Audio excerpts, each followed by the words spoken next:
ఏ సందర్భంలో పోరాటానికి పిలుపునివ్వాలో ఆ పోరాటానికి పిలుపునివ్వాలి. బోధించు సమీకరించి పోరాటం అనేది ఈ 30 ఏళ్ళు ఆయా సందర్భంలో దాన్ని ఉన్నదిన్నట్టుగా పాటింది. ఇది ముందుకు సాగడానికి దారి. కాబట్టి 94లో మొదలు 96 అడుగుతున్నా కృష్ణ, బోధించు సమీకరించి పోరాడు. ఏం బోధించు చెప్పాలా? మాలోళ్ళు కనబడితే నాగబాబు నిడిచిపెట్టు, మాలోళ్ళని ఎత్తి వలగొట్టు. ఇదా నువ్వు బోధించింది? మాదిగల మీద టన్నులు మన్ను పోసినావు, కానీ వాళ్ళకి ఏం లాభం వచ్చింది చెప్పినావాను? అవును, తెలంగాణ రాష్ట్రంలో మనం మాదిగలే 1400 మంది సర్పంచ్లకు 1000 మంది మనమే ఉన్నాం కదా, పాపం వాళ్ళు 400 ఉన్నారా కదా, అది చెప్పినావా మాదిగలకు? 800 మంది సర్పంచ్ ఎంపీటీసీలకు 500-600 మంది మనమే ఉన్నాం కదా, అరే పాపం వాళ్ళు ఏం తీసుకుంటలేరు కదా చెప్పినావు. ఏం బోధించినావు మరి? అబద్ధం బోధించినావు, అబద్ధం చెప్పినావు. నువ్వు బోధించినావు, అబద్ధం బోధించినావు, అడ్డగోలిగా మాటలు తిట్టినావు. బోధించి సమీకరించి పోరాడం అన్నది ఎట్లా చెప్పిండు అంబేద్కర్? ఈ దేశంలో పోతున్నటువంటి వనరుల గురించి బోధించమన్నాడు. ఈ దేశంలో ఎయిర్పోర్ట్లలో వాటాదారులు దళితులు కావాలన్నాడు. ఈ దేశంలో ప్రధానమంత్రులు దళితులు కావాలన్నాడు. ఈ దేశ పాలకులలో ఈ దేశంలో 100 సంవత్సరాలుగా 1000 సంవత్సరాలుగా దళితులు అనుభవిస్తున్నటువంటి దళితుల యొక్క బతుకులు మార్చాలి.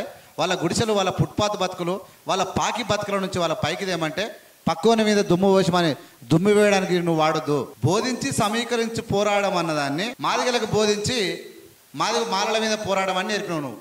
ఇది నీ నేర్పుడు. ఈ నేర్పుడు బంద్ చేయి అంటున్నా. అయ్యింది. నేనేమంటానంటే మందకృష్ణ మాదిగ వెల్ సెటిల్డ్.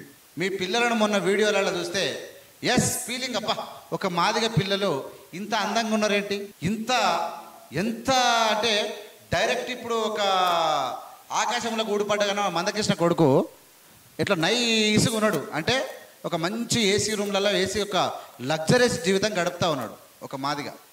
ఎలా సాధ్యమైందంటే ఉద్యమ నాయకుడిగా మాదిగలను నిన్ను ఓడిస్తామనే వరకు ముఖ్యమంత్రులు భయపట్టుకొని అమ్మ ఈ మందకృష్ణ చేసిన చేసానా ఏం కావాలా కన్నుగొట్టి వాడు తెచ్చుకోపో, ఇక పైసలు ఎక్కడ లేకపోతే ఉద్యోగం చేసిండా మందకృష్ణ? మాదిగ పైసలు ఎక్కడు? ఎలా ఇన్ని ఆస్తులు సంపాదించగలిగాడు?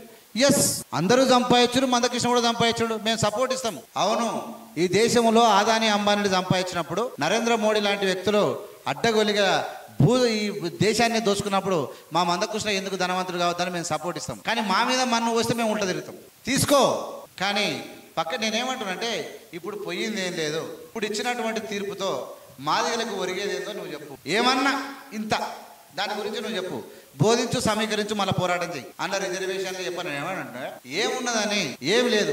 ఏమంటారు తమిళనాడులో రిజర్వేషన్లు అమలు అవుతున్నాయి, కర్ణాటకలో అయితే అని చెప్పారు. మరి గుజరాత్లో ఎందుకు అమలు అవుతలేదని, నీ నరేంద్ర మోడీ పరిపాలించే పాలిత రాష్ట్రాల్లో ఎందుకు అవుతలేదని నేను అడుగుతా ఉన్నా. దాని గురించి సమాధానం చెప్పాలి. నేనేమంటున్నానంటే మాలల మీద మన్ను పోసే ముందు, దుమ్ము పోసి మాట్లాడే ముందు నీ దమ్ముంటే మాదిగలను నిలది, వాళ్ళతో మీటింగ్ పెట్టి వాళ్ళు నేను దుమ్ము దులుపుతా. తరుముకోసారి నేను తరుముకొచ్చి నిలదీసే చెమటలు పడతాయి నీకు. ఒక 20 మంది ఉత్తర భారతదేశంలో ఉన్న మాదిగలను తీసుకొచ్చి రిజర్వేషన్ సపోర్ట్ చేస్తాం, పోరాడతాం, గుద్దుతాం, వీరులేసి వేసి గదసులో పట్టుకొని తరమాట్లాడతాం అని చెప్తే అప్పుడు చెప్తారు వాళ్ళు నీకు. వాళ్ళ గురించి అక్కడ వాళ్ళ తానికి ఓనిక శాతగాక అగ్గో దొరికిరుగా తెలంగాణ రాష్ట్రంలో ఆంధ్రప్రదేశ్లో దొరికిరు. వాళ్ళ మీద ఎగురుతారు వీళ్ళు వచ్చి. మేము ఒక మందకృష్ణ కాదనుకున్నాం. ఇద్దరు ఈ తెలుగు రాష్ట్రాల వాటి కథ ఏమంటారు? మా ఆర్ కృష్ణ, మా మందకృష్ణ, మా మందకృష్ణ. బీసీలేమో ఆర్ కృష్ణ అనే పేరు చెప్పి ఉంటారు, ఇక్కడ మందకృష్ణ అనే పేరు. నేనేమంటానంటే రాజకీయంగా చైతన్యం చేసుకొని కొంతమంది యువ నాయకులు పుట్టుకరానికి వీళ్ళిద్దరు ఉపయోగపడతాయి అనేది ఒప్పుకోవచ్చు. కానీ రాజ్యాధికారమైనటువంటి అవకాశం ఉన్నా, దళితులను కలుపుకపోయే అవకాశం ఉన్నా విడగొట్టి మాలలను తిట్టి ఆనందాన్ని పొందుతున్నటువంటి మందకృష్ణ ఇకనైనా నువ్వు ఆగవా?